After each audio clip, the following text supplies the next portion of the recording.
Hi everyone, welcome or welcome back to Misinformation in Science and Society. Here to listen, not to judge. I'm your host Annie, and today with us we have Joseph Hill. Yeah, so if you don't mind, could you please just introduce yourself a little bit and what you do? Yeah, I'm a cardiologist scientist. I am so I see patients with heart disease and I do research on heart disease. I'm the chief of cardiology of a large program, sort of like in your neighborhood, Northwestern, the University of Chicago, places like that.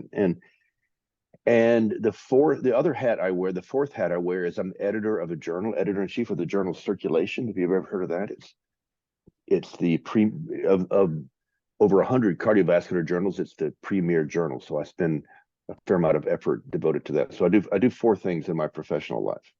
Mm-hmm. Yeah, so um, why did you choose this path, I guess? I know you do multiple things, but they're all connected. Like, why did you choose this path initially?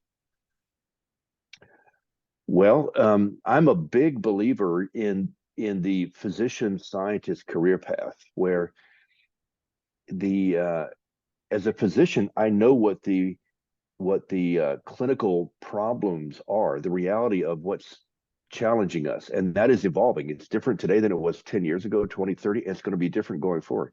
And Mm-hmm. as a doctor, I know what that is.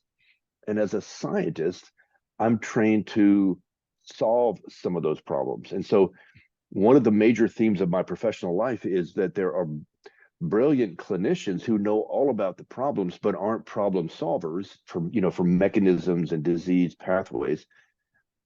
And they're brilliant PhDs who are professional problem solvers, but they often don't know what the real problems are.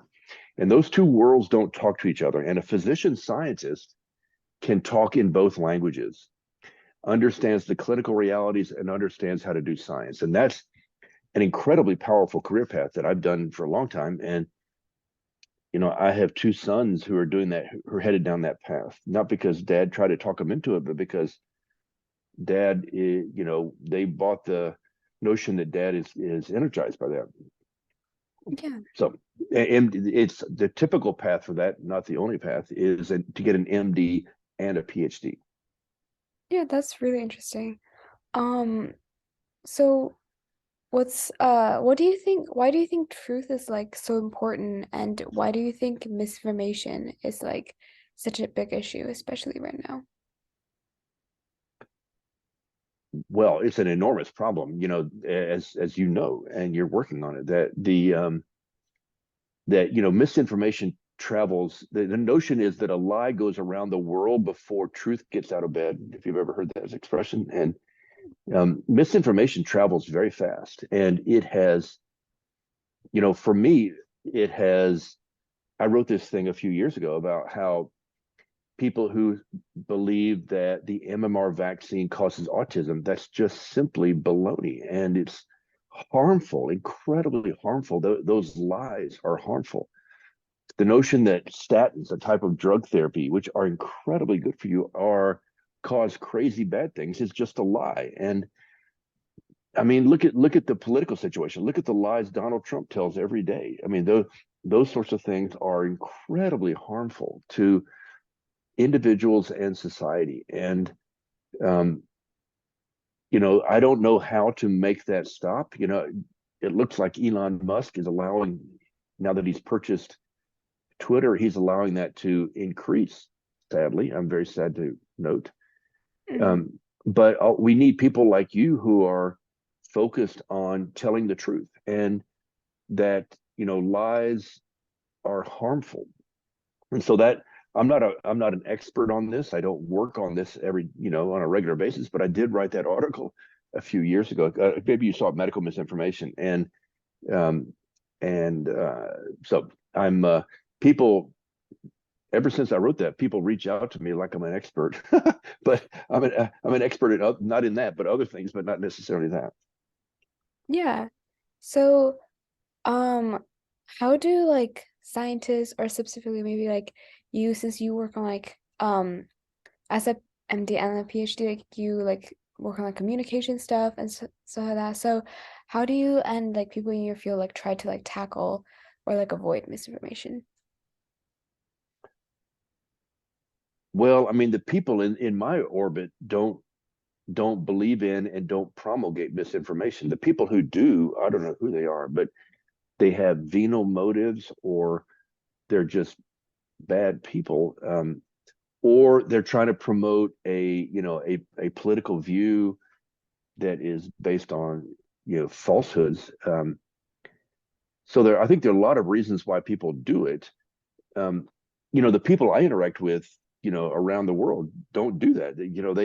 They're dedicated to the truth. And how do we, if you're somebody who is unsophisticated in a particular realm in heart disease, there are books out there that statins, let's say cholesterol is good for you, more cholesterol the better. And how does somebody who doesn't work in this field know which is true? My doctor said lower your cholesterol, but this book says your cholesterol is good. I mean, they don't know. How can they know what the truth is? And so the people like me, we have to make sure they find ways in which they can identify trusted sources of reliable science-based information. And that, the truth is, most of us are busy running around, doing what we do, doing research, taking care of patients, and we don't stop and focus on, the crazy, harmful information that is flying around social media, because we have a job to do in other areas. So it's unfortunate. I will tell you, I want to mention, lest I forget, there is a website that I should point you to, that this is not an advertisement for it, but I just learned about it recently, called tell.health,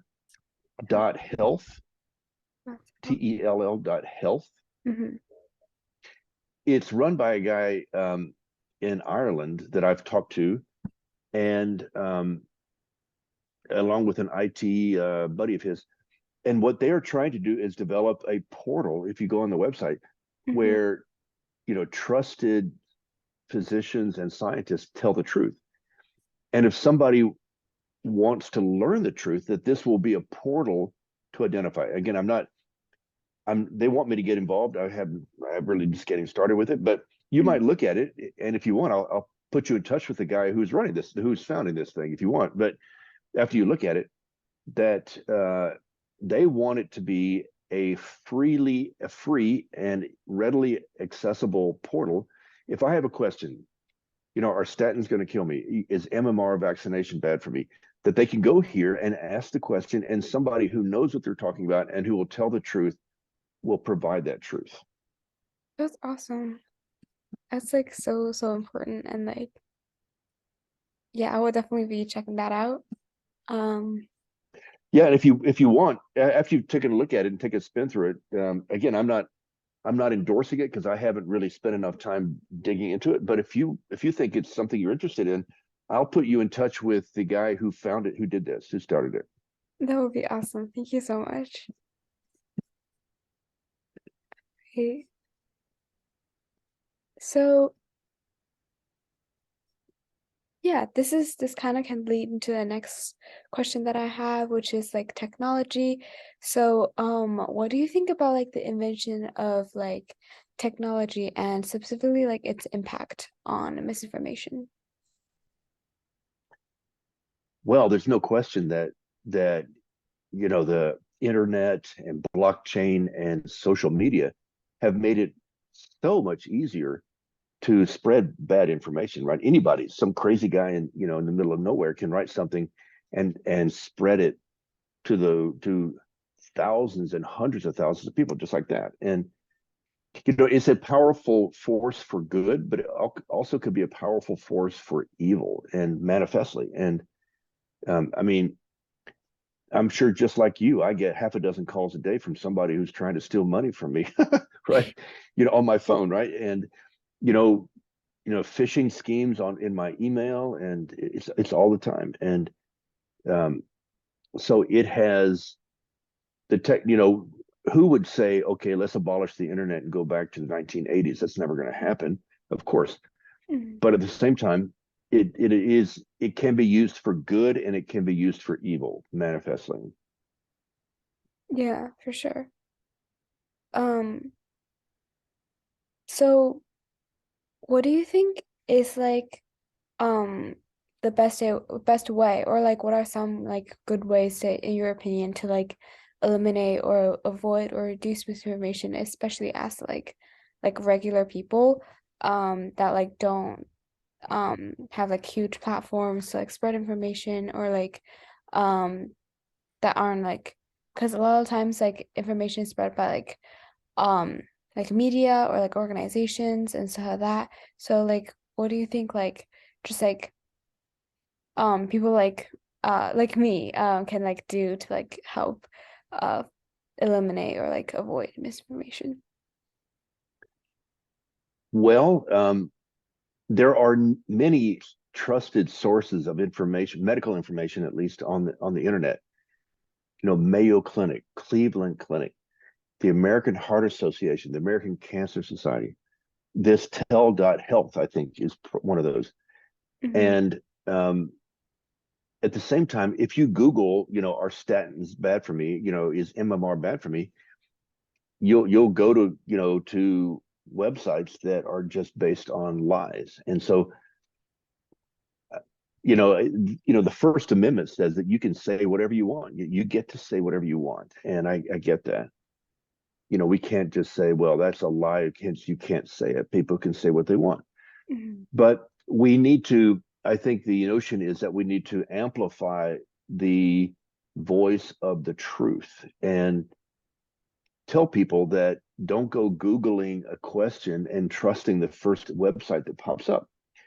That there are ways, there are trusted sources out there based on the truth, based on science, fact, that will help you, you know, figure out a question that you're not sophisticated around. Do I have heart disease? Do I have cancer? Do I have whatever? And there are trusted sources out there. And I think the only solution I can think of, and many people have discussed this, is just to amplify and point people to the truth and hope that they go there and ignore the lies. Hmm. Okay, yeah, I think that that makes a lot of sense. And it's like a good point.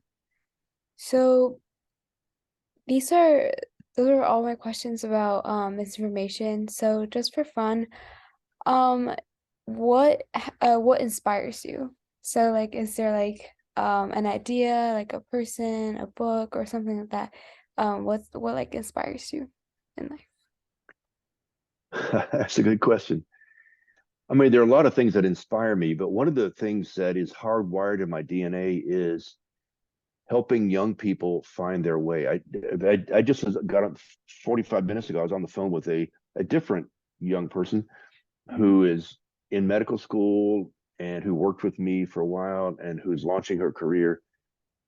Last night I had dinner at an event with a half a dozen young people who are applying to our MD PhD program at UT, where I work at UT Southwestern, and it was inspiring to me to tell them, what I think. Here's you can take it or leave it, but here's what I think. And I've been around the block a few times, and so that inspires me is pointing bright young people like yourself who do want to make the world a better place, want to make the world a better place, and helping them find their way. I do that a lot, and I find that enormously inspiring.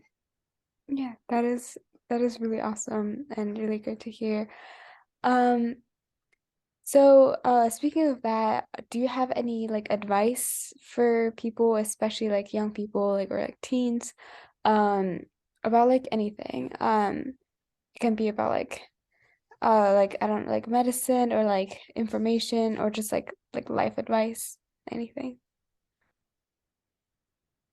Well, I mean, I have two boys, both of whom are in their 20s and in medical schools, actually. And I sat at this table with them hundreds of times over dinner. And my advice to them is to follow your passions, to, decide where your passions are. This is what I really am passionate about. At the same time, Don't be stupid. If you're passionate about, you know, medieval philosophy, then you should do that. If that's what you're passionate about, but recognize that you're going to be a barista in a Starbucks. You're gonna so have an element of reality testing in your head. The Hmm. number one thing that you should do is follow your passion. This is what really inspires me. Now you're in high school and you don't know, you have a lot of time to figure that out.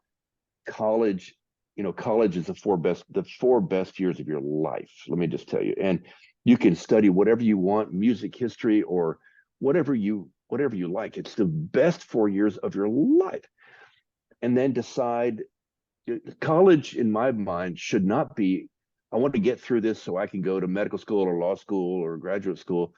College is something to be savored and enjoyed, and suck every moment of excitement out of college. And as part of that, what your passion is or passions are will emerge.